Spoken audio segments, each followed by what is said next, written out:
Hey, what's up? It's Brian Scalabrine, the White Mamba, also 2008 World Champion Boston Celtics. Now, you're listening to the Boston Big Three podcast presented by Ride the Wave Media.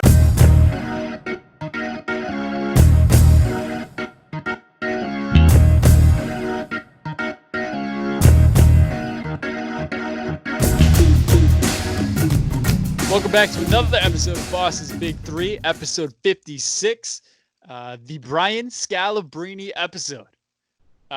Big get for us. Very thankful to have Scal on, and it was a very, very solid interview. We learned a lot about the background of the 2008 team, kind of Scal's life post-Celtics career and how he got back to the Celtics, but you will hear all of that soon. Perhaps the most important part of the interview, though, is his newest alcoholic beverage. Babs, what are you drinking this summer? I'm definitely going to cut off the Bud Lattes, and I think I'm going to drink some Scal's High Def. Scal's High Def. It is distilled in Massachusetts. Fresh cold-pressed lemons mixed with cane sugar and vodka. 17% alcohol by volume. That 17 is an important number, which you'll hear more about in the interview. But just remember, 17% alcohol in this one little can. Scal's been great working with the distillery to get the drink right for over a year. He wanted to ensure that it was a great drink before releasing it. No additives or preservatives. All the fresh, best ingredients. Like we said at the end of the interview, this is going to be the drink of the summer. The drink when quarantine's done. You're going to be drinking some Scal's High Def. Check it out. What do you say? Is www.scal.rocks, not .com. If you say .com, it will not go to that website. www.scal.rocks, ROCKS, as in kick rocks. So yeah, before we head into the interview, we kind of just want to do a little trip down nostalgia lane with the 2008 type Celtics. Also, today, for those that are listening, we're doing a giveaway as well, too, that you've entered on my Instagram. We are giving away two $25 gift certificates, gift cards to Fanatics. So check out later in the episode. It'll be after the Scalabrine interview that we will announce the winner. And when we announce the winner, whoever it ends up being, make sure you DM me for proof. Did that kid do it last week? No, never got back to me. I mean, Real you got to shit. listen. Still You up for got to grabs. listen to win. We are giving it to you. This is free money out there. This is free stuff. So you got to listen. But yeah, the 2008 NBA champion Boston Celtics. I want to talk a little bit more about them. And I actually spent the time. Unfortunately, I didn't get to do the interview with Brian Scalabrine. I let these two jamokes do it. And I wish I never let them do it, but that's another story for another day. I ended up taking the time while they were doing the interview to look up some stuff about the Boston Celtics in 2008. Now, 2008, the Celtics went 66-16, and I actually have this newspaper article from the Eagle Tribune, and it said, was there any doubt that the Boston Celtics were going to, not win the NBA championship that year? Funny enough, that year, they had to play 26 playoff games. 26 games that year. 7 games against the Hawks, 7 games against the Cavs, 6 against the Pistons, and 6 against the Lakers. It wasn't an easy trip, and they're lucky, and looking back on that, to have home court advantage. That's why it's so key, because those 2 game 7s were both at home at the TD Garden. I actually wanted to make a note, too, in 2008, which I thought that was interesting, because we are watching the MJ doc, and you're kind of seeing other things in the NBA. They beat the Pistons in 6 games. That was the end of the Pistons' run. The Pistons actually went on a run in the mid-2000s. They won the NBA championship in 2004. Rasheed Wallace, all of them. Ben Wallace, Rick Hamilton, Tayshaun Prince, Chauncey Billups.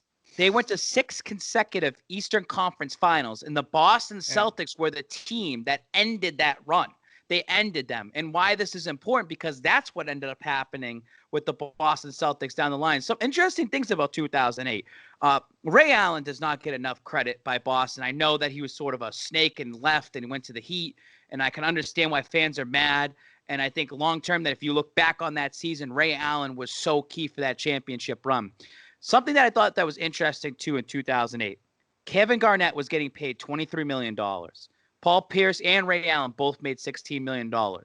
Guess who the fourth highest paid player on the Boston Celtics was? You two can guess. At the time, was he wasn't a starter. He was definitely coming off the bench.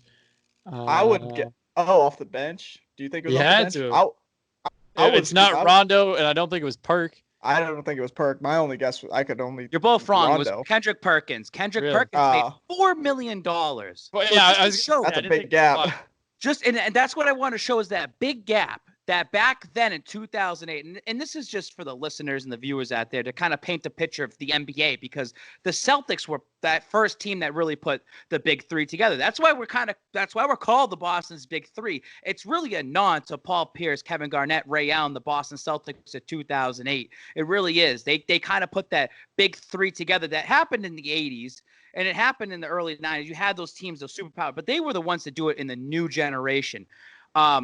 So, yes, they end up going. They win the championship. Awesome. They go into the next year, 2008, 2009, 62-20. They're looking good. They had 14 playoff games. What hurt them the most?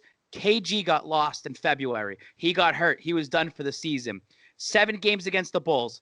In that Bulls series, 4 overtime games in 7 games. They went to a 2 overtime and a 3 overtime game, and they lost in 7 against the Orlando Magic, who end up going to the NBA Finals, Dwight Howard.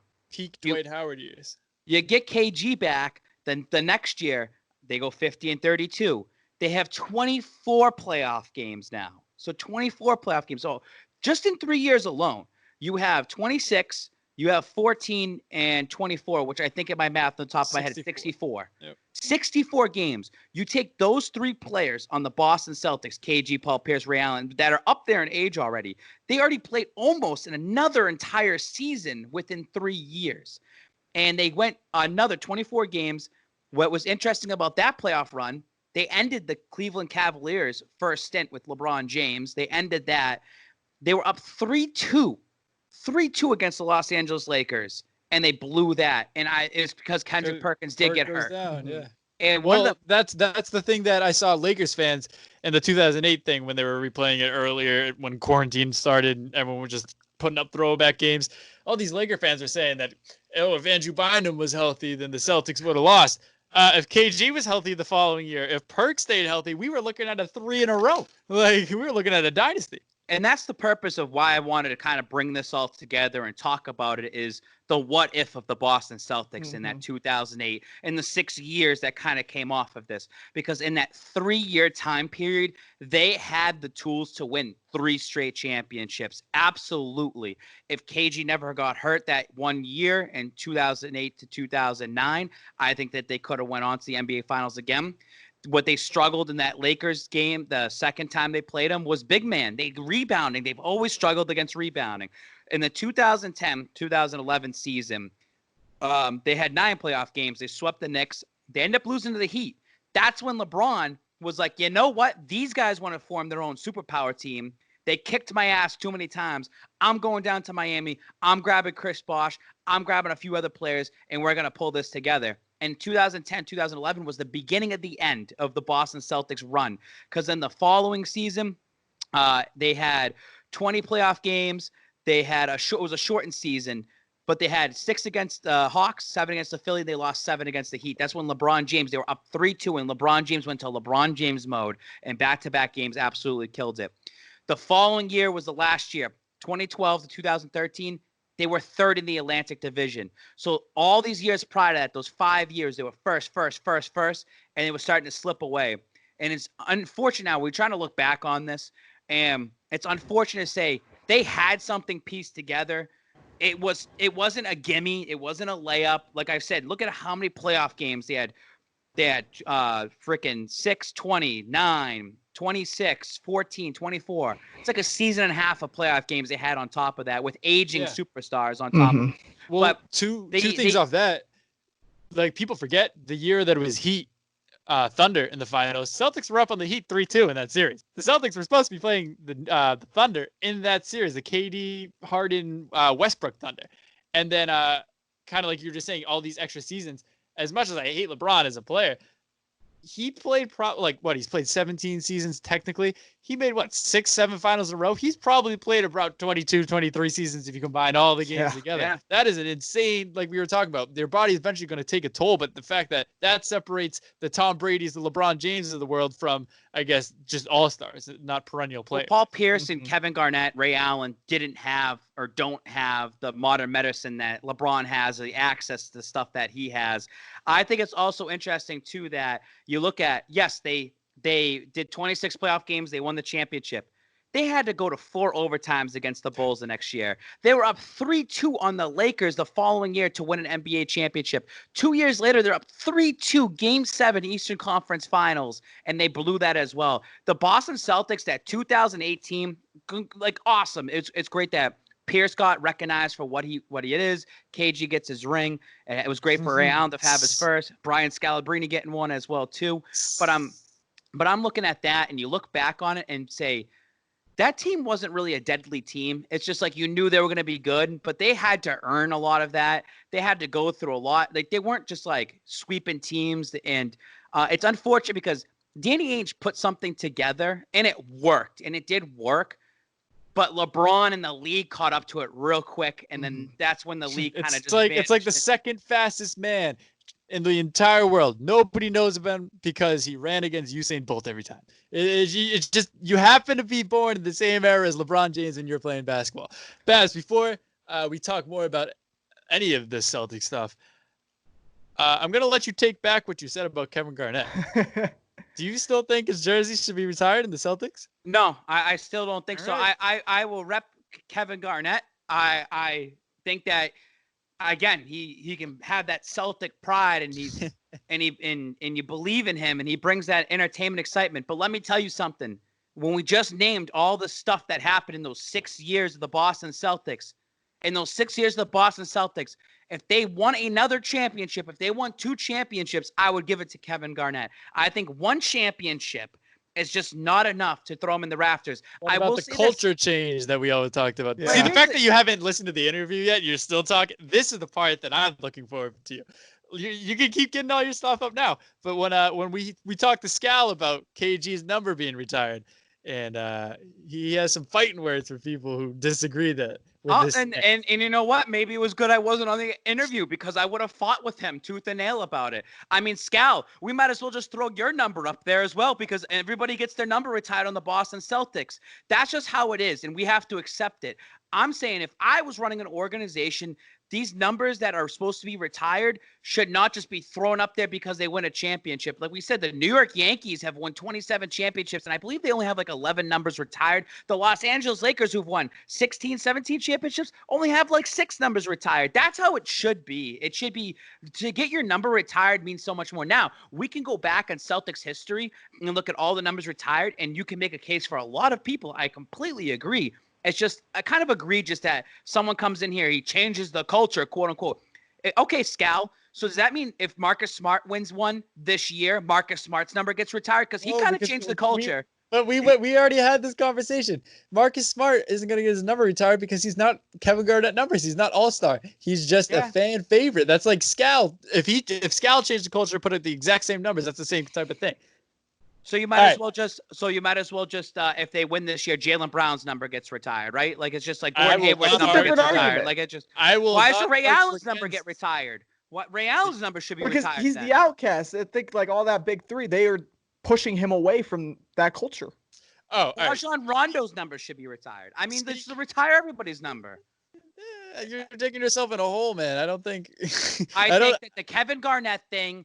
Again, I'm not pissed off. I'm not mad. I'm not mad that his number is being retired. Someone's got to play devil's advocate here and stand up for what he believes in and think that it shouldn't be retired. But my whole thing is that Kevin Garnett, it's a shot at the Timberwolves, because the Timberwolves kind of left him high and dry. And I think that, you know what? You're going to induct into the Basketball Hall of Fame. You're going to go in as a Celtic. We're going to retire a number. It's a good fan thing to get everyone all, ooh, look at me. KG's number's retired. Wow, they won. My thing is, you won 1 NBA title. Yes, you can say, I brought Boston basketball culture back. That's cool, bro. 1 NBA title, man. That's it. Why'd you blow a 3-2 lead to the Lakers in 2009, 2010. You should have won that one. You should have. I don't want to blame. He wasn't playing. Yes, he was in 2009, 2010. He was playing. And he got hurt. Kevin Garnett. Kevin Garnett was. He wasn't playing the year before that. 08, 09. I thought he got. Oh. Perkins it was 07, 08. All right, it was 07, 08. I always forget that because they start in 07 to 08. Yeah. Yeah. I thought it was the year he got hurt. So, also, Babs, Brian Scalabrine hates our name. not a fan of the Boston's Big Three name. Yeah. He's just jealous he was never part of the Boston's Big Three originally. I mean, to be honest, I think we have something so unique about this podcast in general. I was thinking about this the other day. We don't have a set recording day or a set schedule, like a release date. We just do it, and who knows who's gonna even be on the episode. This started off as me, GRD, and Spike King, and then it branched off to grab Brandon in the mix, and then we got Stafford in the mix, and then we're starting to get Jay and Matt Gordon in the mix, and all these other Ride the Weed Media people into the mix. To the fact that we're just gonna randomly drop an episode, and you have no idea who's gonna be on it, but it's gonna be something, and I think that's kind of cool. Nobody does that. It's not the name that sells; it's the quality and the content of what you have in front of you. And here's an example, Brian Scalabrine, if you're probably listening back on this. You don't like the name, that's cool. Do we like the name? Maybe, maybe not. Like I said, Personally, there's a little history. But I like it. I like the history part. I think that there's history in terms of, where it first started with me, you, and GRD. And it's also a nod to the 2008 Boston Celtics. Like, that has some sort of history with me and GRD. And I'm sure yourself, Tyler, as being a basketball fan. I mean, we're giving a nod as Boston sports fans to something that we grew up with, which is the Boston's Big Three. We're not doing a Patriots podcast. We're like Tom Brady GOAT podcast. We're not doing a Bruins, World Order, like something like that either. We're doing something called Boston's Big Three. Guess what? The trademark's out there. We have it. Guess what? Like, it's a nod to the past of a championship team that only won one championship in the last 20 years of, all these Boston sports. And here's an example. It's like Spike King, dude. It went from Young Gronk to Spike King. People look at Spike King and be like, that's a stupid name. I'm like, I agree. It's not the name that's going to sell. It's the individual that's going to sell. It's not the name of a podcast. It's going to be the people that are on the podcast, the content that they bring, and the guests that they bring that's going to sell a podcast, and people will listen to it. That's what matters the most. Our podcast could be called The Three Musketeers, and and people could just like, what the hell is that name? And you know what? They might be like, you know what? That really name is a lawsuit. That's what that name is. But I guess I think it's cool because, like we were saying right before we recorded this, our year is coming up. June 26th is the 1 year. I went back and looked on it. Watched it earlier this quarantine. We stunk. We were not a good podcast. So considering what we're going to, like, podcasters, when they start, you don't get paid in money. You just get paid in people's attention. And then that's all you want. And I think that, like, our numbers are proving it. Our engagements are proving it. Our guest list improving it. Boston's Big Three is slowly climbing up the ranks. See, people don't understand the long-term things that go on in this brain right here for the brand, because it's cool. We have Boston's Big Three and this and that. I mean, we're going to get bought out one day, and they're just going to be like, hey, we're repackaging you, and this is what it's going to be called. And guess what? Nothing changes. It's just the name that changes. Your content, it remains the same. It's not the name sell that out sells. In a heartbeat. Things will happen. Things will happen in the future. Let's hop into the interview. None other than the White Mamba, Brian Scalabrine, 2008 NBA champion. And without further ado, here we go. All right, Boston's Big Three is very happy to welcome on none other than the White Mamba himself, Brian Scalabrine, onto the program. Heavily anticipated guest. So like we said, thank you very much, man, for hopping on. And you are here to promote something new for the summer, the newest summer drink out there, Scal's High Def Vodka Lemonade. If you want to explain more about it, the floor is yours. Yeah. So I'm always like, let me just explain me first. I don't take anything for face value. Anything I buy, I look at and I try to improve. That's just the way I am, whether it be food or like a shirt, whatever it may be, I'm going to take it and try to make it better. So, look, when I was your age, I could drink whatever I want and it didn't matter. But as you get older, and listen, if I go, I still want to hang out with my guy, Balcony B. I still want to go out after a Celtic game. I want to see friends and all that stuff. But now I got to chase around 3 kids in the morning and all this stuff. So what goes into my body really means a lot to me. And how I feel the next day means a lot to me. I got to get workouts in. I'm still trying to hang on with the big 3, not your guys' big 3, but the big 3-on-3 league with Ice Cube. So, but I still want to have a good time. So I hooked up with Crooked Oaks. Crooked Oaks is, in my opinion, the best vodka out there. They they don't put in a bunch of fillers like the other people do. It's pure vodka. When you drink it, you won't feel like you know what the following day. And I hooked up with those guys and I said, hey, how can we make this even better? And they're like, we want to do a ready to drink. I said, okay, let me work on some flavors. We tried 25 different things and I settled on vodka lemonade. And I'll tell you the reason why I settled on vodka lemonade. Now the lemonade is cold pressed. It's high quality. It's not like from concentrate. It's not chemicals. It's not anything like that. But I could do so much with this. So I know it's ready to drink, and you can pop the lid, you can drink it. But for me, it was about making it, mixing it. So now I mix it with iced tea, hibiscus tea. I mix it with kombucha. I mix it with all kinds of different things to even make it better. When I'm going and at the house and I want to really enjoy a drink. So that's what we settled on. Hopefully people buy it, and then later on I'll come out with even some more flavors that I've been working on. But yeah, this is my recipe, man. And by the way, a lot of people look at the can, but as Balcony B will tell you, this thing packs a big time punch. 17% alcohol. You ain't finding this. You're not finding 17% anywhere. This is like 5 beers right here. Well, I was going to ask you, you kind of answered already. I was going to say, what was the process behind choosing a vodka lemonade? But apparently you already had the vision for a while. Yeah. And tell them why 17. Yeah, you guys know why I chose 17%, right? Yeah. You have to. Hopefully we can get an 18 soon. To be 100% transparent with you guys, I really liked when he made it at 16.4. I really liked it, and I was like, "Oh man, how much more would it be, or how difficult would it be to pop that sucker up to 17% alcohol?" You don't work for a whole 82 game season to settle on 16.4. Simple as that. Yeah. I was like 16.4. Nah, we got to go 17. Banner 17. So It's gonna be 18, 19 in the next few years. I was gonna say we need it. Yeah, but this is my banner. This is my banner. This is my banner. This is not anybody else's banner. I mean, obviously the city of Boston, everybody else. But if the Celtics win another championship, that's banner 18. It's not my banner. Then you may be able to settle on 0.5 because you're not officially a part of the team, but you're still covering. A spin-off. 17.5. So I wanted to ask you guys, why did you guys settle on the big 3? Like that's a cool name. I was actually going to bring this up this episode. Like we're going to plug this interview in the middle. We have the worst name out there. None of us live in Boston, and there's 4 of us normally on the show. Like Brandon, he's in Arizona. The majority of the time I'm in Pennsylvania. The other guy, the Spike King, you may know him. He's the only one actually in Boston. We're all like originally from there. But yeah. So it's the Massachusetts big couple fans that sometimes end up being 3 of us. But hey, it's marketable. What were I'm always curious. What were the final choices before you settled on big 3? So this show is about a year old, and we originally had you may know like the Green Runs Deep account. Yep. So it was me, him, and one of his friends, the Spike King. And there was originally 3 of us. They were from Boston. They were kind of making noise in their sense. And then that kind of fell apart. We were looking for substitutions, and we just kind of stuck with the name. The final choices, I'm not going to lie, I think we just kind of – we couldn't have anything. So whatever stuck on the wall first, we're like, all right, good enough. We just have to get it going.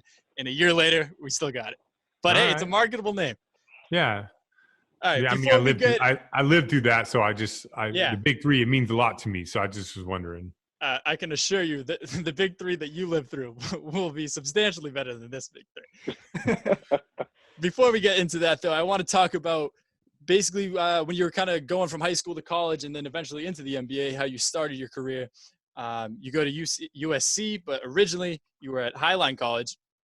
Kind of walk us through, I guess, how you got recruited there, the transfer to USC, like that decision and how obviously it impacted your NBA career path.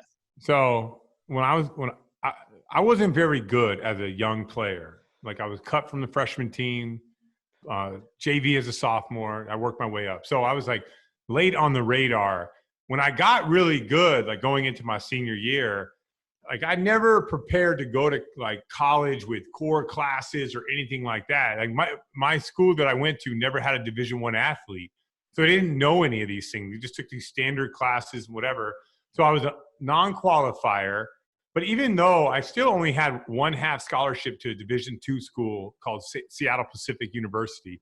So then the coach who was at Highline recruited me, and the best player in the state was going to Highline. That was a guy by the name of Quincy Wilder, and he was much better than me. But so when he went there, I'm like, man, if he's going to go there, then I have no problem going to a junior college, and I went that route. Played 1 year, sat out a year. I really wanted to go to University of Washington. I really wanted to go to Gonzaga, but I just got good. And I'll tell you the biggest difference. I grew up in the country. I grew up with white kids. I played at the park. I played 7 AAU games. So just like my daughter, who's 13, who just got involved in AAU, has already surpassed me in AAU experience, right? Mm-hmm. So I didn't have a lot of that. But when I went to junior college and started playing with the brothers from Seattle, and like every time I make a mistake, they'd capitalize on it. Like, for instance, if I brought the ball down, they'd strip the ball. If I didn't go up strong, they'd block my shot. So it took like 3 months for me to get used to playing that style. And after that, I almost could have wrote my ticket to anywhere in America at that point, except for Kansas, which I wrote them, but they went a different direction. But I couldn't went anywhere. And it was strictly, I had a great basketball base. Mm-hmm. I played a ton. I worked out a ton. But I didn't understand how hard you have to play when you're playing against guys who are bigger, stronger, more athletic than you. So then I went to junior college, played a year. We won a championship, sat out. And then when I blew up, I ended up USC was just like doing backflips for me. Yep. And as a young kid, I was like, yeah, I'll do that. I'll go down to LA, whatever. I want to do that. So I went to USC. It worked out. Like Coach Bibby loved me as a player.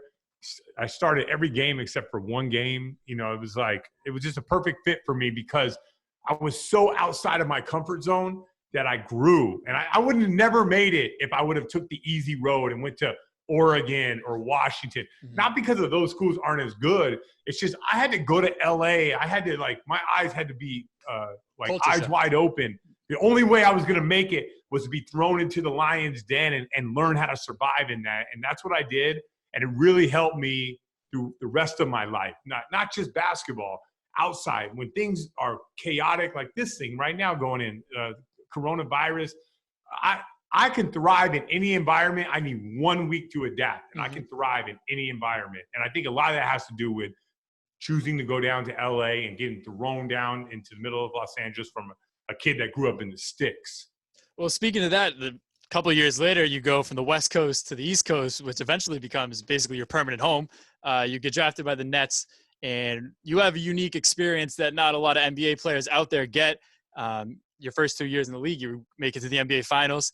I always say someone like Norris Cole on that Heat team, he was always his first couple of years, he was riding I'm an NBA champion first year in the league. And then you see in the Celtics, you see guys like Jaylen Brown, Jason Tatum, Terry Rozier. They all drafted early, couple years in the league, they get immediate deep playoff run experience. How valuable do you think that was to your career? Just really from a business standpoint, and the fact that, hey, maybe you need to take care of your body more throughout the season, and then just from a game standpoint, in the sense that playoffs are a totally different animal than the regular season, as everyone says, but you've experienced that firsthand just a year out of college, really. Well, a lot of times when the NBA season ends and you're a young player and they always want to play the young guys, but I didn't play meaningless basketball. Everything mattered. If we blew a game or if I blew an assignment, Jason Kidd would be on my shit. Like, he'd be on me. Like, you guys watch The Last Dance and you see Jordan and everyone's like, oh, Michael's a tough teammate. There's a lot of guys like that. Like, Jason wasn't like Michael, but Jason was tough on me. And that made me – I'd rather a guy do that than just be passive-aggressive or run to management and say I'm not good enough. Like, just tell me I'm not good enough. So everything was meaningful for me at a young age. Now, there's a few things that we have to mention. One, I was incredibly lucky to be drafted by the Nets because of Jason Kidd and how good they got. And two, they ran the Princeton offense right off the jump. And most teams are running like isolation, delayed isolation. And I'm running Princeton offense. If I don't run that offense from the jump, I don't get the opportunities that I get, and I don't get a chance to shine. That offense was tailor-made for a guy like me, and I'm doing that, and that's why I get like chances to play. And when you work hard, you get chances to play, and you have like an attention to detail. Then you get more opportunity. Then you get more money later on. But there's a lot of things that had to go right for me to get 11 years in the NBA, and a lot of it had to do with kid winning and the offense that we ran in New Jersey. Well, even building off that, after your contract ends with New Jersey, you signed a 5-year deal with the Celtics. The Celtics obviously are historically one of the best franchises in sports, not even just the NBA. But by the time you were signing with them, they weren't as good as what we see today. They were in the down years. What made, I guess, you choose Boston over other teams? How did Boston approach you? And then obviously long-term payoff. It was kind of cool to see you guys not really have that championship caliber team to building one of the most historically dominant teams in NBA history. Yeah, so a few things happened. One, whether Danny Ainge was coaching another team like behind the mic or getting a job in Boston, like when I talked to Danny and I looked him in the eye, I believed that he believes in me. And so listen, New Jersey believed in me too, but when the playoffs started, I was starting like the last 13 games, and then Richard Jefferson was hurt. Richard Jefferson came back, and like I was playing really good, and we're in the playoffs, and the next thing you know, boom, I'm on the bench, right? And then I'm like DNP. So that's a little bit of an emotional decision on my part if you really think about it. You like looking at all that, but it didn't feel like the Nets believed in me as much as Danny believed in me. And Danny believed in me from I'm talking when I was in college, when I was at doing pre-draft, going to Arizona and playing in the pre-draft, he always first he kept it 100 with me. You need to work on this, and that. But two, I could sense that he really believed in me. So I think a combination of both those things, there's money involved in that as well. That but as far as like them approaching me, I didn't have to. Danny called me July 1st, and he said, "We want you on our team." But I already knew that Danny Ainge was interested in me, and I'm coming off a really good year in New Jersey. So I think a accumulation of all those things is the reason why I ended up signing with Boston. Did he lock it in at the Chipotle that he takes free agents to? That seems to be the landing spot. If you go to Chipotle with Danny Ainge, it's more than likely you're going to be in Celtic green. No Chipotle. I'm trying to get him to quit Chipotle. So when you joined the Celtics, they were like in the midst of like historically for the Celtics, it was one of the worst stretches in the 90s and the 2000s. So join that team and you were able to see like culture was like that we're talking about moving into championship years. What was the biggest change you were able to see from you joining and the really change while you were there? So you kind of cut out, but I think you're asking me the changes between when I first got there and then when Kevin Garnett and those guys got there? Yeah, the real big three showed up. What was like the biggest culture change? Kevin Garnett just walks in the building. That's it. From I don't think people understand. I don't know. Have you guys ever been – name the most influential person in your life that you just like look at and just think this guy is not even – I don't even consider Garnett a human being. He's above him. He's a superhero to me. So when I go to work every day and I don't want to let down a superhero. That's kind of like the way I kind of look at it. And from the weight room to the practice floor to the bus rides to the plane, like whatever culture we had before, it took 180-degree difference to get when Kevin Garnett walked in there. The guy he's unbelievable as a teammate. He cared about the 20th man who's going to get cut in the preseason. He cared about the interns. I've never asked him this, but I really believe that the team that he's on is like what a family to him. And if there's people that don't get along, I don't think he's okay with that.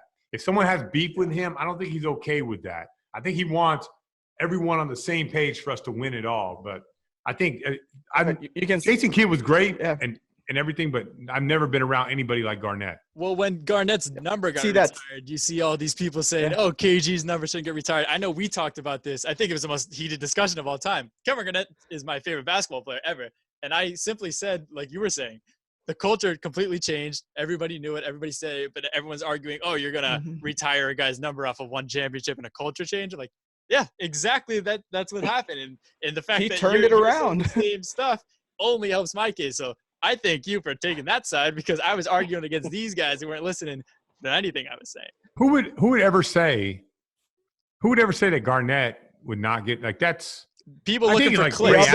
Ray Allen is a questionable one, but Garnett, no way. That number 5 is it's going in the rafters. There's no question about it. Yeah. All right.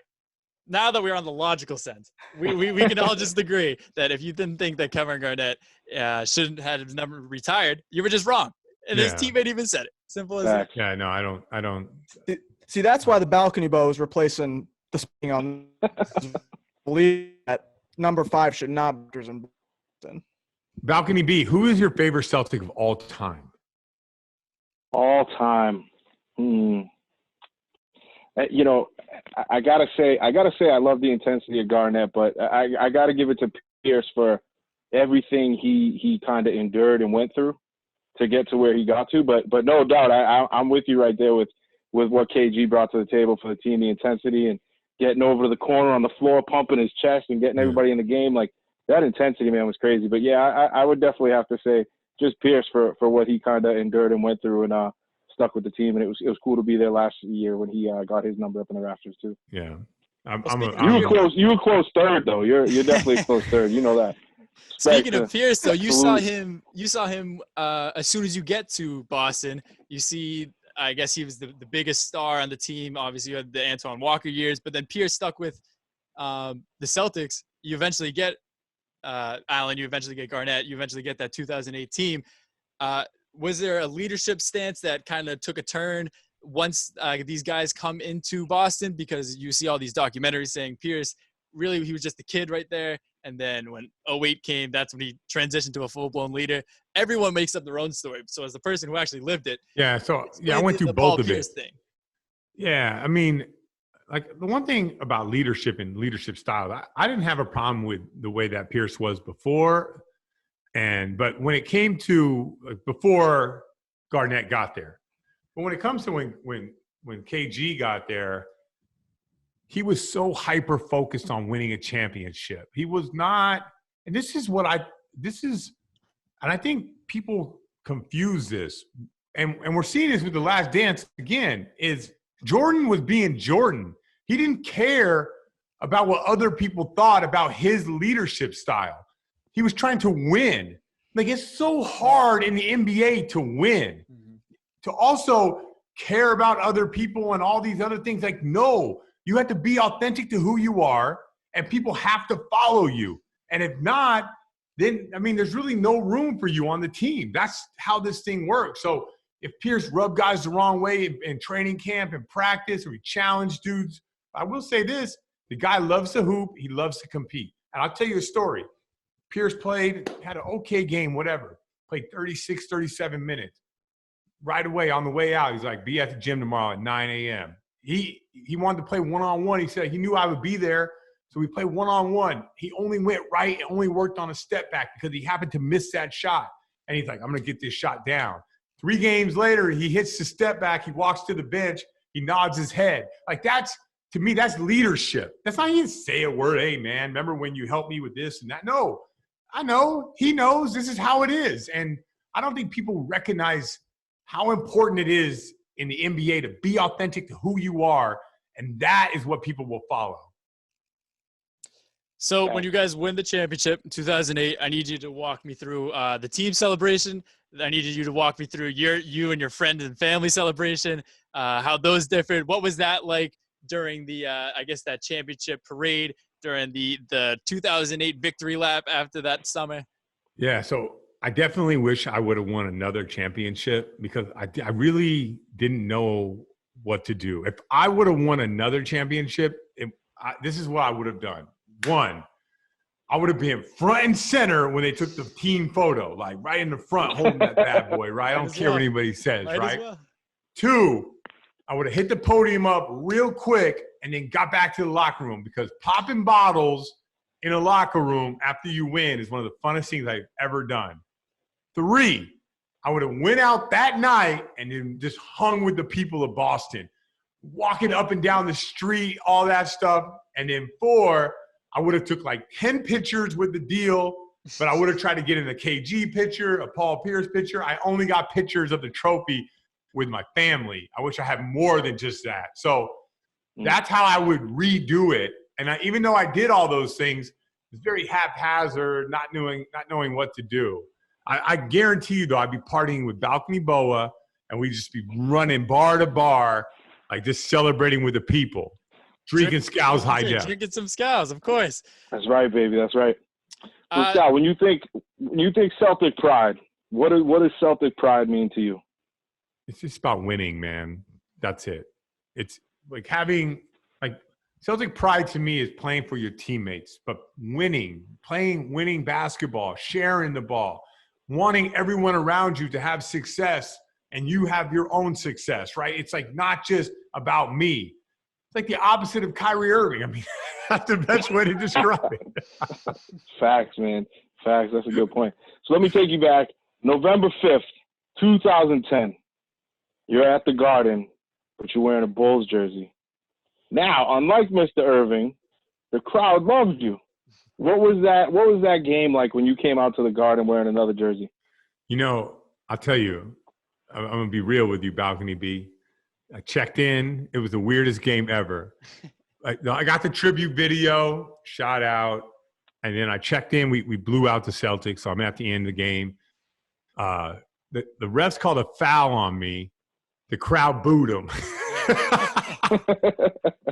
Then I'm like, the ref looked at me. I'm like, I don't know, man. I don't know what to say. I've never even experienced anything like this before. And then it's like the last shot, like 17 seconds, shot goes up. Dude misses it. Carlos Boozer misses the block out on Juwan Johnson. I go up to get a rebound. Juwan Johnson just tip dunks right over my head. You don't understand. I was so pissed at Carlos Boozer afterwards. I'm in Boston. People are cheering me on.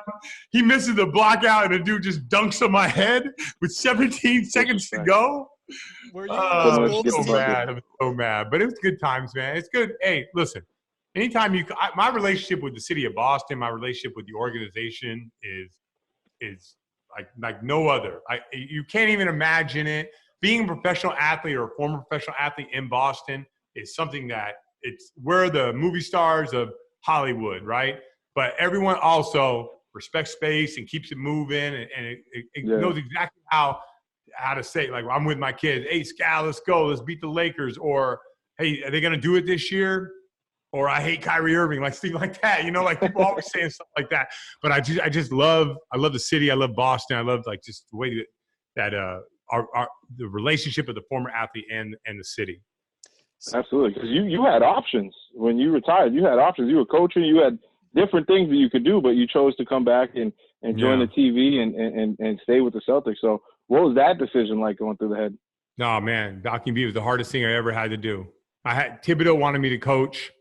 My agent wanted me to play overseas. My wife wanted me to do TV, and my wife won. So I chose that. It was hard, though.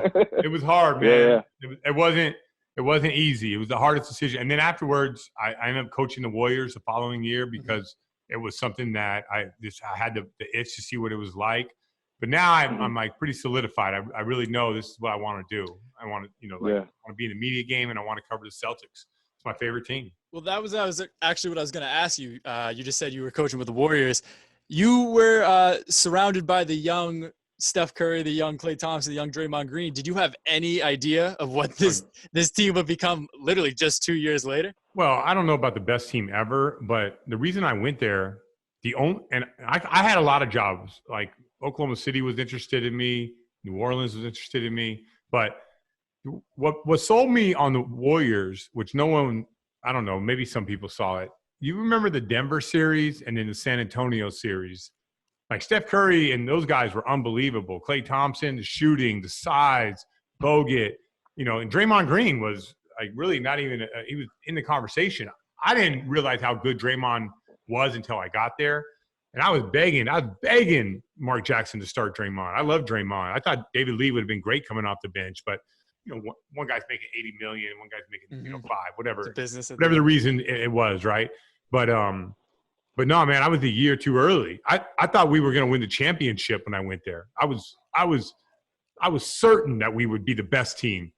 And when you watch the Spurs series, you got to watch Popovich's face. His face is a face of, wait a minute here. I'm doing everything I've ever known, and we're doing it the right way. And Steph Curry and Klay Thompson are killing us.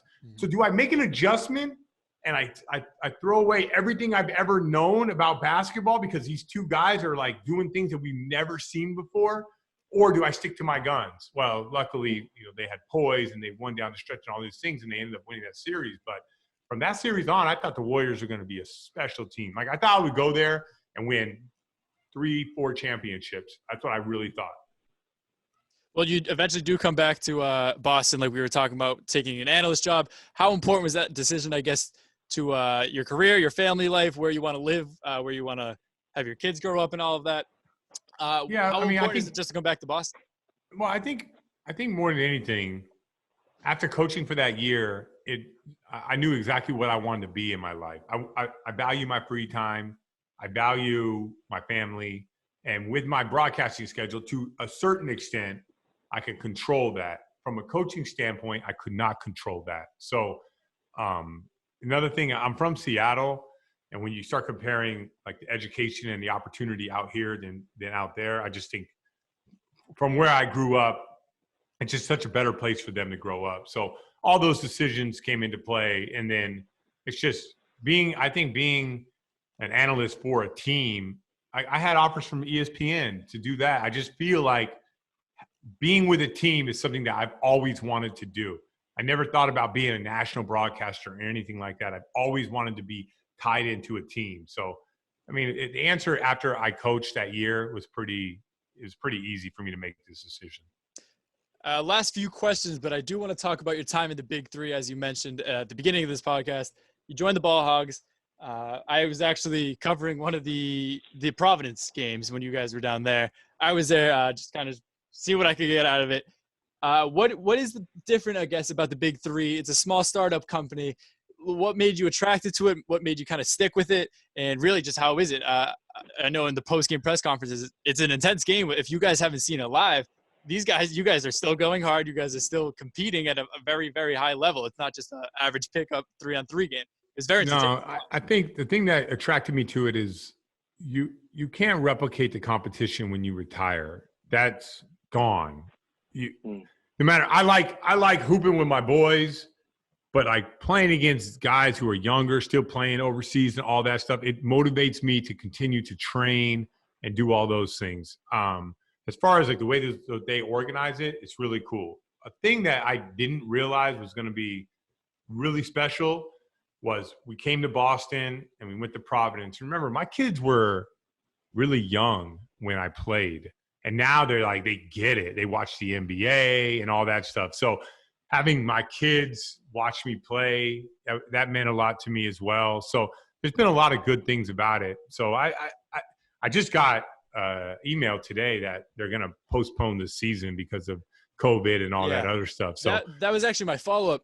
You see the XFL, another small startup company, they unfortunately went under. Is there talks, I guess, in the Big Three about, hey, financially what's going to happen? I personally don't want to see the Big Three to leave. It's a good summer basketball type of thing. Mm-hmm. But the reality of the situation is you really never know what'll happen. No, I think they're just I think they're just postponing the year, and then so basically in the summer of 2020 there'll be no Big Three, but in summer of 2021 we're back, and I think they just inked a deal with CBS to make this thing happen. So like, listen, I'm realistic when it comes to all this stuff. Like, I want to play forever, and I try to stay in shape and do all that other stuff. But, eventually someone just tells you they don't want you anymore. It's just how it goes, right? or you just decide, like, like my kids are, my daughter's 13. She's not really in the mix where she's like traveling around, but people have to make decisions and stuff like that. So I want to play as long as I possibly can. I still love going. I love picking my team and seeing how the guys do. But, like the reality is I might not play the following year, but I knew I was ready to play this year, but we'll see what happens in 2021. I will continue to train and work out and get body work and go to yoga and all that stuff so I can play in the Big Three in 2021, and we'll just see what happens. But I tell you what, I love the competition. It's something that I cannot replicate, especially out here in Boston. All right, so we end our interviews with a rapid fire type of questioning. We had Semi Ojeleye on last week, so we had the same type of questions with him. So just kind of first thing that comes to mind about like your playing career, your Celtics career, anything. So the first one is, what is your all-time favorite moment as a Celtic minus winning a championship? Oh,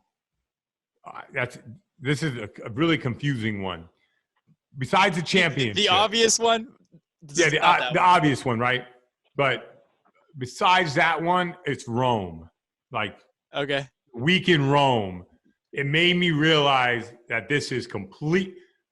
It's still the NBA, but it's apples to oranges. What it was or what I knew, and remember, I've been to 2 finals. This level that I was watching and observing and the camaraderie and hanging and all that stuff, was a rare moment. That week in Rome was unbelievable. What is the best advice? Yeah, that's where Ubuntu.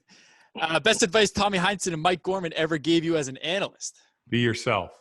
Be yourself. Don't try to be Tommy Heinsohn. Yep.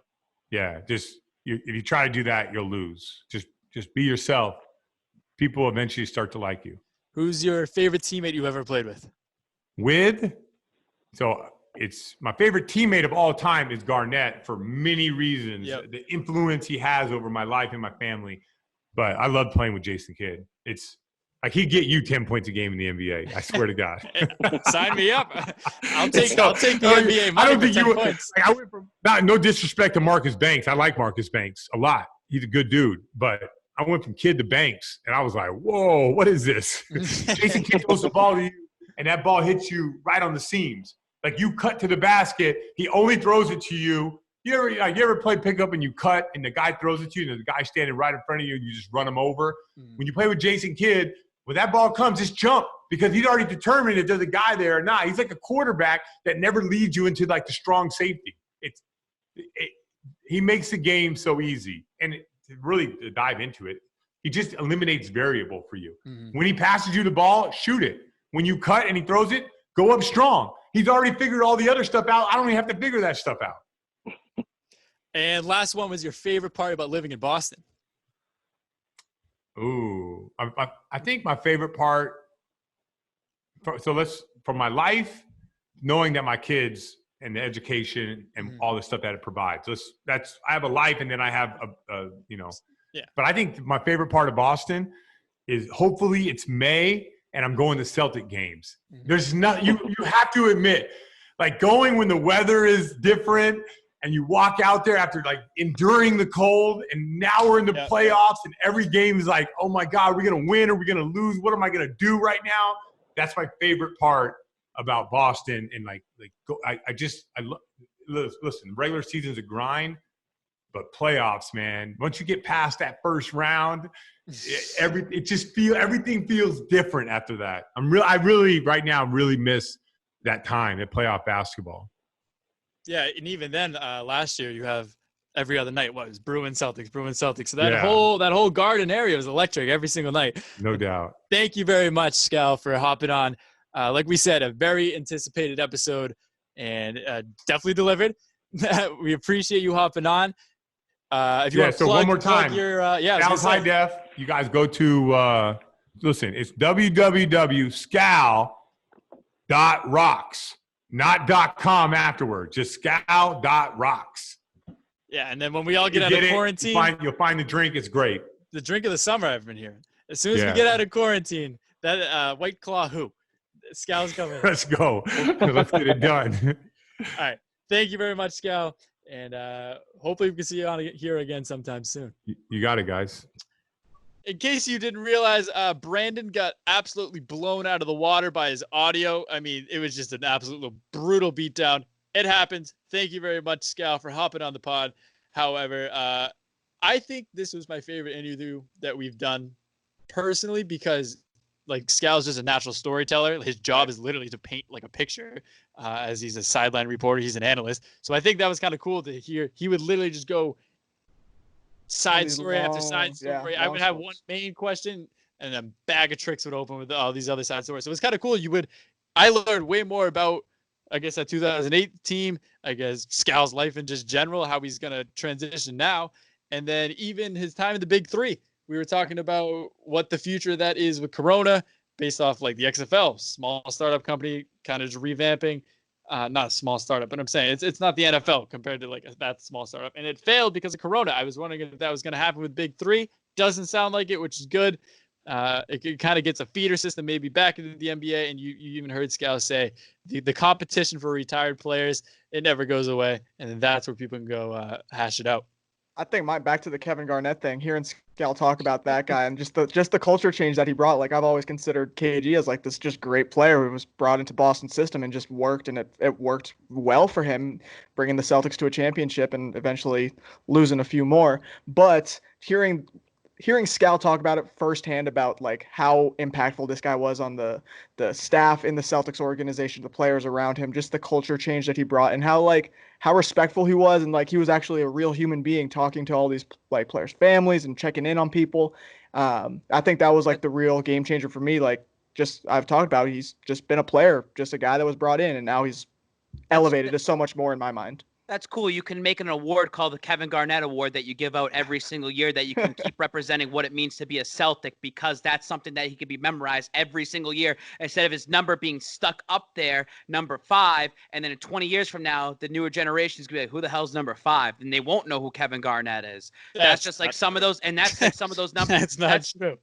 What do you mean that's not fucking true? Think about some of those numbers that are up in the rafters, and you can go through all those numbers and you will not know who those players are. Do you know Can you name all of them? Do you know why? Do you know why? Because because social media changes the NBA. The NBA, the ratings are down. The ratings are down. Social media grew the NBA to being the biggest like sport internationally, minus soccer, obviously, but they growing a crazy amount. Kevin Garnett is staying in basketball media. Kevin Garnett is going to the Hall of Fame as a Celtic. Kevin Garnett retired his number in the Celtics. We're not going to look back, and they already over talk about the 2008 Celtics. This is the most, let's just wring out as much content as we can out of this one team. They make video documentaries. They always talk about it. And I'm saying if Kevin Garnett meant so much, they could have did something that he's recognized every single year. Every single day, because every time you look up, you're going to see a big old 5 up there. You're going to forget about that. You're going to forget about the numbers even up there. The fact that you think Kevin Garnett's going to be forgotten about is maybe the craziest thing that you've ever said on this show. What about these players from the 60s? The 60s that won all these championships, and I'm sure people in the 80s forgot all about them. You know why? Because there's no video. There's no highlights. There's no It's called interviews. YouTube. Nothing. You can look it up on YouTube if you want. Okay, but how many times do you go back and watch the YouTubes? You don't see on your just because Twitter it's like social media is like here and stuff doesn't. Things are evolving all the time, dude. Like he's gonna be forgotten. Like his number's just gonna be up there. Okay, maybe in 1,000 years he will be. No, I'm talking about if you let him. I'm not talking about us. Like I'm not talking about our generation. Like the newer generation of kids in 20 years. That are coming up that are going to eventually become 20-year-olds. They're going to become 20-year-olds. They're going to know Jason Tatum's. They're going to know the Jaylen Browns. They're not going to know Kevin Garnett. Like, they're not going to know that guy. They're going to see number 5 and be like, oh, yeah, he used to play for the Celtics and he won a championship, and that's what mattered at that time frame. But it's going to be nothing. Very wrong here. No, I'm not. I'm not wrong. Who's the I first think Celtics you're player very, you think of? very incorrect. I don't think have a different opinion about it. No. Me and you have the incorrect opinion. Me and you have never gone head to head more than about Kevin Garnett. That is the one factor that will drive the show apart. You want to talk about a breakup? I'm not the only one. I'm not the only one out there that thinks that Kevin Garnett's number shouldn't be retired. I mean, so there's more of you that need to leave. There are more of us there. There are more of us there. I'm not trying to. And again, because people are gonna twist this. Like, oh, you must hate Kevin Garnett. Oh, Babs hates Kevin Garnett. He never likes it. He's a racist. I'm trying to hear it all. But Kevin Garnett was awesome. I agree. I think there should have been a Kevin Garnett Award. I think there should be something that they could have given out to a Celtic player every single year. I think his number 5, should be something that a player wants to wear when they come to the Celtics and say, that's a number that I want to represent. kind of like the Patriots, where number like 24. Yes, we've had some 24s that have worn that and hasn't been that good, but you have guys that have worn 24. Ty Law, you have Darrell Revis, Gilmore. Like you just have those number 24s. Be like, wow, that's a number that wins. Like that's what number 5 should be. Hightower, Brewski with 54. Yes, like I think it's just something that Ninkovich and Chase Winovich wearing 50. I just think that's something should have been done. I mean, you look at Tom Brady number 12. Or Paul Pierce 34. Paul Pierce 34 makes sense. It makes absolute sense why that's retired. I think Kevin Garnett 5 should have been that number given to somebody like Marcus Smart should be wearing number 5. Like well, that's as I said when we talked about this months ago, the Boston Celtics are elite at retiring numbers. There's nobody better in the business than the Boston Celtics. Well, and that's why it can't be an argument on my end because it's just they just throw numbers up there. Anybody's number can get retired. Who do you think the next one realistically could be? Because I think we're done for a while. Rajon Rondo. I really think so. I think so. You think? Yeah, because he has a very strong connect with the Boston Celtics organization still. He's done his time. He's done his time with them, and I think that if he continues with his NBA career, it's a very possibility that they retire his number. Because Rondo played for every team. I was going to offer you the question earlier about if you were presented 2 players to retire, either Rondo's 9 or KG's 5, who would you have picked first? And would you pick one? I'd have to KG. Yeah. So why would you argue for Rondo then? Why would I put an argument for Rondo? I mean, KG's numbers just got retired. So, like, where's the argument? Like, I don't know what you're talking about. It's not retired yet. So, it's going to be. But it's the idea of KG is going to get his number retired. I think nobody's number should be retired. It should just be Paul Pierce from the 2008 team, and that's it, and they move forward. If you had your way, 9 or 5 would not be retired. No, they shouldn't. Okay. Neither should be. I don't think 9 should be. It should just be 34. It should just be Paul Pierce. Next to a 5. Just so stupid. They should just make it a capital 5.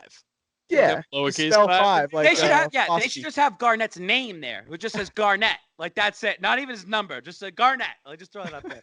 I got to announce the winner of the Fanatics $25 giveaway. Timmy Kaminsky. TIMMY.KAMINSKI. You tagged Nick Sorelli 16. Timmy Kaminsky, you reached out to me, you DM me, you and Nick have both won a $25 gift card to Fanatics. Shop around. Maybe you want to buy a little, you combine it together and you guys can get half off a KG jersey and then you can kind of split it back and forth for his retirement. Hang it in your ceiling. There you go. Hang it in your rafters. Gonna have it one weekend, the other guy has the other weekend. Timmy Kaminsky, congratulations. Thanks for listening to the show, fellas. The Last Dance is officially over. Episode 9 and 10 aired last night. This is Monday when we're recording this, so this past Sunday. What are your guys' thoughts? I think the coolest part of the whole documentary, I was watching it, I'm like, I don't know why Steve Kerr's having a whole segment on him. And then the whole connection of their dads dying and they mentioned when Jordan punches Steve Kerr. Steve Kerr, I think, is one of just the nicest, like, coolest people on the entire planet. Easily. And we talked about him all the time before, about how many rings he's had, just the undercover crazy NBA career he's had. Like, he's got to be mentioned. Are you smarter than Ride the Wave media question right there? Yeah. That's what it's from. You're right. Just how many rings this guy's gotten starting his career with where did he start his career before he joined the Bulls? We can look that up. He was playing against him. Was it Spurs to start? I think it went Bulls, then Spurs. Bulls, then Spurs. But he was on another team beforehand. Suns. Yeah, I was going to say, I think Suns, but I think that was age. Suns drafted him. Yeah. Either way, he joins that Bulls team and fills Paxton's shoes and just becomes that great role player and that one of those guys that Jordan can trust. He went from Phoenix to Cleveland to Orlando to Chicago to San Antonio to Portland to San Antonio. Traveled around. All right, I have a couple things actually about the MJ doc. Number one, who's that foreign player that they end up getting? I want to say his name right before I end up getting. Kirkic. It's No, that's not how you say it. Kukic. Like Kukic. I don't know. I know who you're talking. No, it doesn't help me. Kukic. Yeah. All right. So I'm stealing this right now from NBA Reddit, and I was reading this while I was taking my dump earlier today. I thought this was kind of an interesting thing, and I think this is what the listeners at home, if you like the MJ documentary, you should actually listen to this. I'm going to do a little story right here. Kukic, because they showed him a couple times earlier in the MJ documentary, and they made him seem like a villain. They made him seem like MJ hated him because he had something, and MJ knew he was a threat. And I think that the entire documentary was very painted for MJ to make him look and shine him in a bright light. Yes, he had a few hiccups, but I feel like they covered up a lot of things. And I think this was interesting. This is from user JFT96. In episode 9, when they were talking about Game 7 against the Pacers, you had a whole segment where they had Reggie mentioning some of Steve Kerr's shots. And Steve Kerr was talking about the game, then showing 2 threes made by Kerr in that game. Meanwhile, they had all that game from Kuchik being scored on twice. In reality, in the game that they were talking about, that Game 7 against the Pacers, Kerr only had 11 points, 3 for 7 field goals, while Kuchik had 21 points and 7 for 11 field goals. Kuchik made 14 points and 5 for 5 field goals in the third quarter and kept the Bulls in that game, but they made absolutely no mention about him. Then he said, when it came down to the big segment about Game 5 against the Jazz in the finals, no single mention about Kuchik, who had 30 points that game, 11 for 13 from the field, 4 for 6 for threes, and was the only starter in the plus. MJ had 28 points that game. He was 9 for 26 from the field. Pippen had 6 points. He said they didn't mention that Phil Jackson drew up that last shot for Kuchik because he was so amazing that game, but MJ literally stole the ball from Kuchik and airballed it himself. Pretty much this was just saying that actually Steve Kerr, so this is the other Steve Kerr thing, Kerr went on a podcast recently last month and said, I'm almost embarrassed. I see the graphics for The Last Dance, these promos, and they have Michael, Dennis, Scotty, Phil, and me. Kerr told the podcast, he goes, I understand it. The reason why I'm on there is because I'm the one who's famous because I'm the coach of the Warriors. So people recognize me. But if I never was that coach, I was never that guy, probably people wouldn't even know who I am. They probably would have never featured me. That actually speaks all volumes right there of that documentary, just taking those 2 pieces of Kerr being featured on there because people know him as the Warriors coach. So he's able to talk about that. And then the fact of Kuchik, I can't even say his name. Kuchik, that they don't even talk about him. And I saw those stats and I was like, why isn't he getting love? Why is he not getting some respect? And it just shows you that it's just the MJ competitive driven. It's all about me. I mean, it's an awesome documentary. Don't get me wrong, but there's a lot of facts that are missing from that. I think it's important to focus on the fact that this wasn't the Chicago Bulls documentary. Like it was the Michael Jordan documentary featuring all these guys. This did Scottie Pippen absolutely no favors. Yeah. Just of every episode, a new Scottie Pippen story would come out, just make him look worse and worse. And it feels like Pippen's not a bad guy. Like it looks like Pippen's just kind of chill, and it's like, Scotty, you know better. Scotty, you better take a pay cut. Scotty, you're gonna make no money. You work at my sweatshop. Like it's just, I liked it. I think it was good. I'm not sure what we're gonna do on Sundays now that this is over. We had this for the past 5 weeks, back-to-back episodes, 2 hours a night. You had something to look forward to. Yeah. I did a couple like stats for the Bulls. So someone actually, I thought this was kind of funny. The curse of Jerry Krause. This is the Chicago Bulls curse of Jerry Krause, because after they won that 6th championship, the Bulls, since 1997, 1998, the Bulls have only had one 60-win season, and they've only had 3 seasons where they've won 50 or more games. They've only been to one Eastern Conference Finals trip. It was in 2020. Derrick Rose, yeah. Yeah, it was the 2010-2011 season. They lost to the Heat, Miami Heat, in 5 games. They won the first game, lost the last 4. This is what I found interesting. 6 seasons after they won that. Imagine you're coming, and this is what I was thinking. You're watching them in Chicago. It's the parade. They're coming off their three-peat, their second three-peat, their 6th championship. And you kind of knew that, obviously, retrospect, you knew that they were gone. Fans are still clamoring for 7, just like the Patriots fans. We want 7. We want 7. The Bulls went 13-37 was a shortened season, 17-65, 15-67, 21-61, 30-52, 23-59. In 6 seasons, they went 119 and 341, a 258 winning percentage. So imagine going from winning the 6th championship. You had Michael Jordan, who left in the middle of it, came back, pretty much won 6 straight seasons of winning championships. And you have 6 straight losing seasons like that in a row. I think that, and you're trying to be in a rebuild, and Krause is going to rebuild this team. It must have been such tough times. And I wonder what it was like to be a Bulls fan during that time. If you got one year, you can understand it, back-to-back years, and the third year when you won 15 games, and you're like, when's this misery going to end? That must have been something. Well, Garpax is officially out of there. So when the Bulls come back, especially off this documentary with new ownership, you got Gar Forman and John Paxson up out of there in the GM role. The Bulls could become maybe a competent organization again. Hopefully. I mean, I don't think there's any reason to hate the Bulls as a Celtics fan. Like, they have cool uniforms. They had the Michael Jordan thing. Like, they're a historic franchise. And I don't know. I feel as if we just want to have another Eastern Conference team to battle up against. And why not it be the Bulls instead of like the Indiana Pacers or some other small market? I don't have this in front of me. These are stats off the top of my head, and I hope I get them right. We don't fact check. We don't. Michael Jordan played the Celtics twice in the playoffs in his career, 0-6. So, the Celtics owned Michael Jordan technically with Larry Bird. And I also love that little tidbit when he beat the Pacers and Larry Bird goes, fuck you, bitch, you little bitch. Like, you bitch, fuck in you. the tunnel. That was awesome. Awesome by Larry Bird. Larry Bird's very underrated and just not appreciated. I think this documentary made him look really good. Him and Magic. He was Coach of the Year that year. People forget. And that was another question from Are You Smart? Ride the Wave Media, episode 4. I will say the Bulls and Celtics rivalry did start coming back when Tim Thibodeau was the coach over there for the Bulls. And there was a couple times where the Celtics and Bulls matched up in the playoffs. And like I just mentioned the Celtics and Bulls had a four overtime games in 7 games. And I think that had a little Chicago-Boston aspect to it. Chicago was good. There was like the Joakim Noah, the Carlos Boozer, the Brian Scalabrine at the end, the D Rose, Luol Deng, all of them. They went on a little, not a playoff run, but they gave the Celtics a series. Then Isaiah Thomas versus the Rondo and the D Wade team. I will die on this hill. Yeah, Celtics would have lost that series in 4 I think games if Rajon Rondo didn't get hurt. Yeah, Rondo was that piece for them, man. Rondo they won the first 2 games in Boston in the first round. Who does that against the first overall seed? I mean, Isaiah Thomas is the luckiest guy in the world because, he's not, obviously, because tragic things happen later.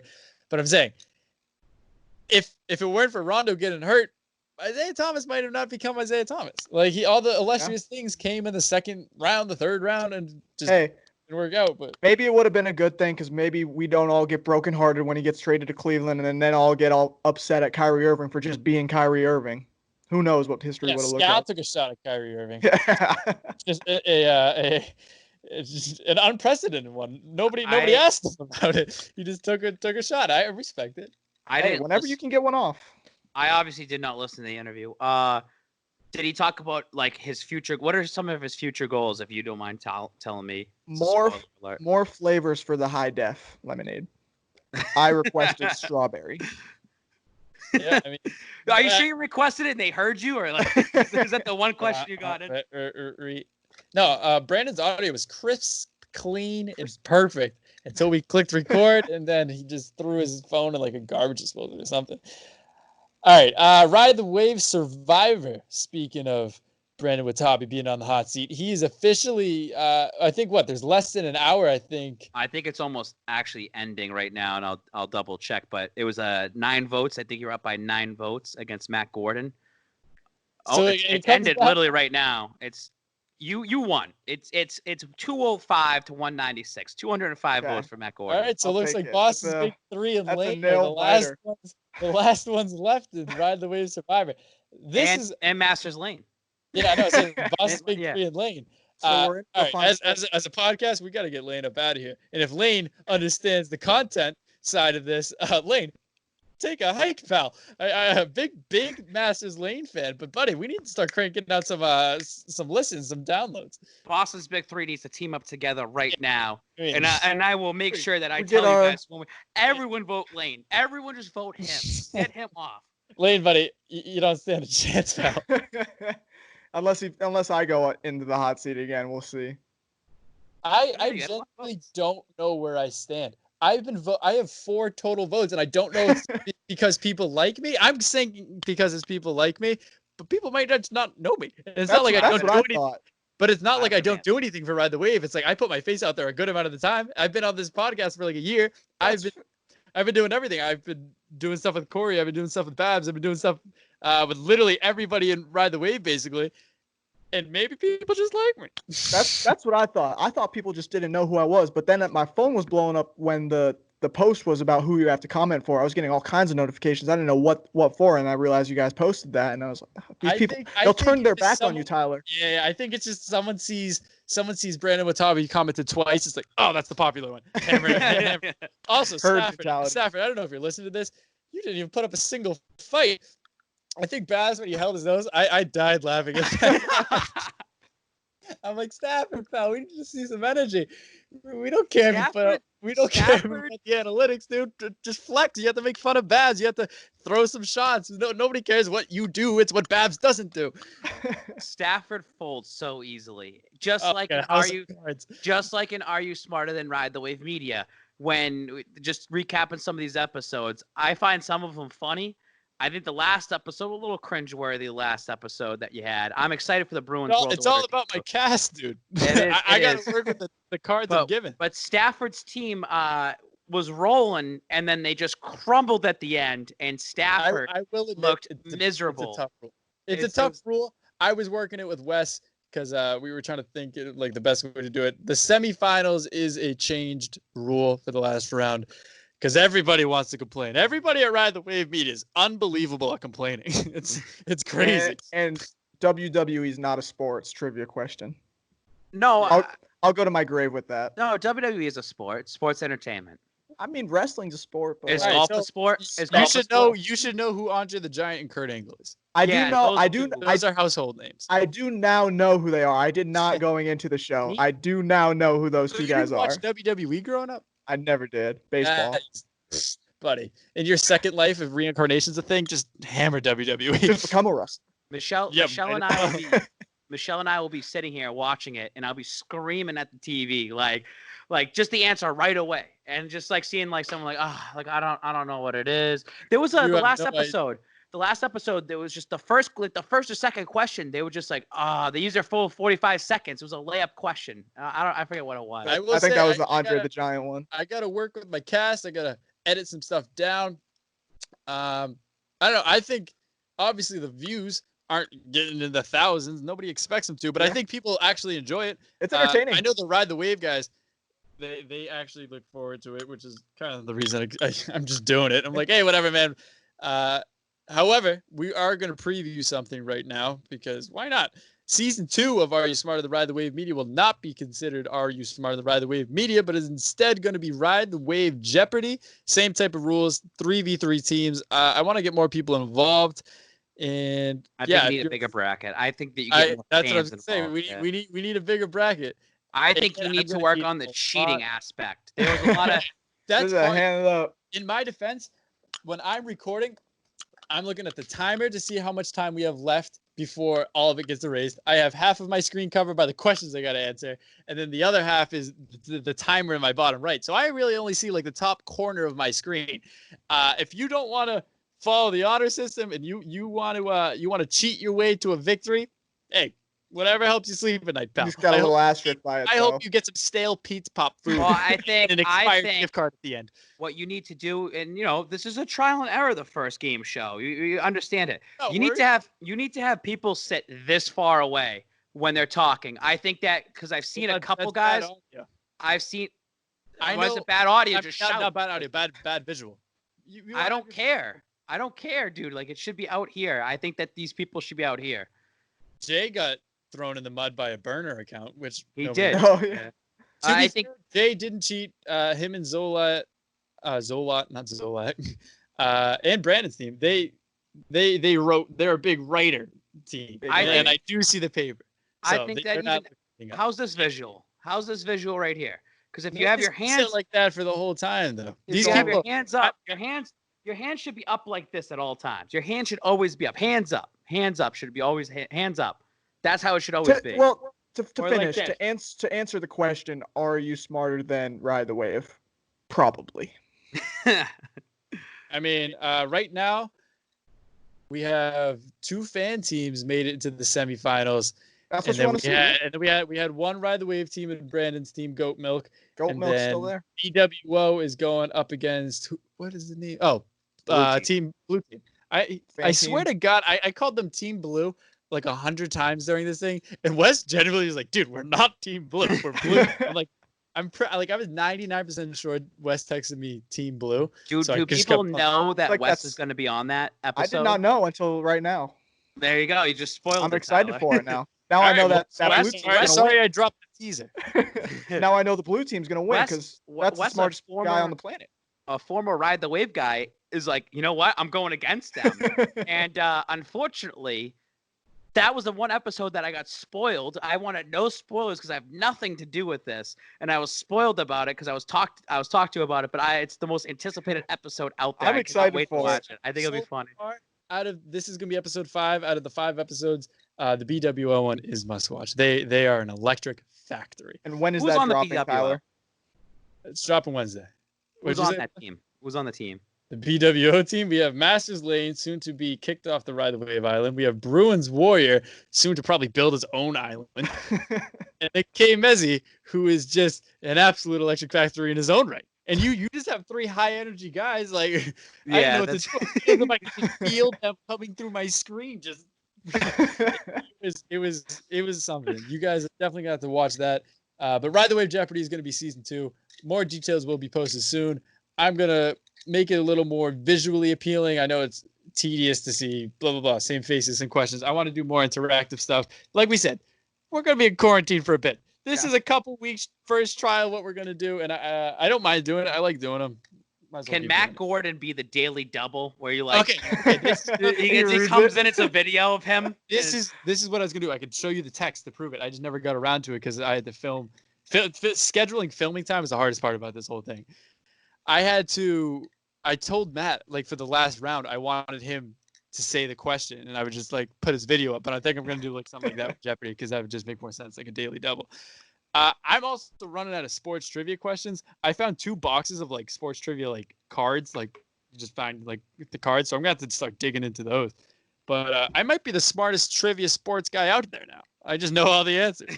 Got all of them, yeah. It's That'll low-key do it. you're studying. They're just doing some studying on your own. Doing summer school, just learning everything there is to know about 8, 9 different sports. All right. We have anything else before we wrap this up? Oh, you were talking about visually appealing. This is the first new episode of Boston's Big Three with a revamped look on YouTube. So if you look around your screens, it's a whole lot of orange now. And there's this little thing that says Boston's Big Three all in the background, just kind of working its way across the screen. Welcome to the future. That was perfectly lined up with the edge. I hope that comes out kind of cool. All right, this has been Boss's Big Three, episode 55, the Brian Scalabrine episode, the Ride the Waves. No, this is just the Brian Scalabrine. Kevin Garnett's number should be. I was gonna bring up Kevin Garnett, but I don't want to have a. Yeah, his screen. number should be retired episode. Yeah, I agree. All right, catch us on YouTube, catch us on Spotify, Apple Podcasts, literally anywhere. Anywhere you subscribe to podcasts. And next episode we have Courtney Fallon. She is Big currently week coming up. WEEI host. She also used to work for the NFL Network as well too. She was a Patriots correspondent. We're gonna have her on for a full hour. I'm giving her the spotlight the entire time. She's getting her own little podcast because I also want to keep building my little resume with WEEI and all that. I'm gonna dig in. I'm gonna give a little spoiler here, a little teaser, because she's probably not gonna hear this. I want to know what WEEI is going to do to compete against Sports Hub. And I want to kind of dig into that because Sports Hub owns the market in Boston and WEEI is clear cut second place. And I think WEEI is going to go under one day. I think they just have baseball. You got to right now. start hiring. Yeah. You got to start hiring kids. You got to hire younger. They see vision, and you take. Nobody listens to the radio. You put clips of podcasts out to the social media, and that's how you gain listeners. Yeah. WEI, you can take that one for free, as if nobody's ever told you that. She's been running the Instagram account, and I've noticed that it's been a little bit better. You got Fitzy like in there as well. You got some pieces, but they have to move over that boomer. They're all about boomers, dude. The Ride the Wave Media Boston Youth Movement. I know WEI should listen to that. All right, Boston, or just buy us out. 50, I know. Yeah, like I said, that'd be helpful. I think I'd be bought out for like $100 right now. I mean, it's like $100 could probably be a little helpful for like a weekend. Yeah.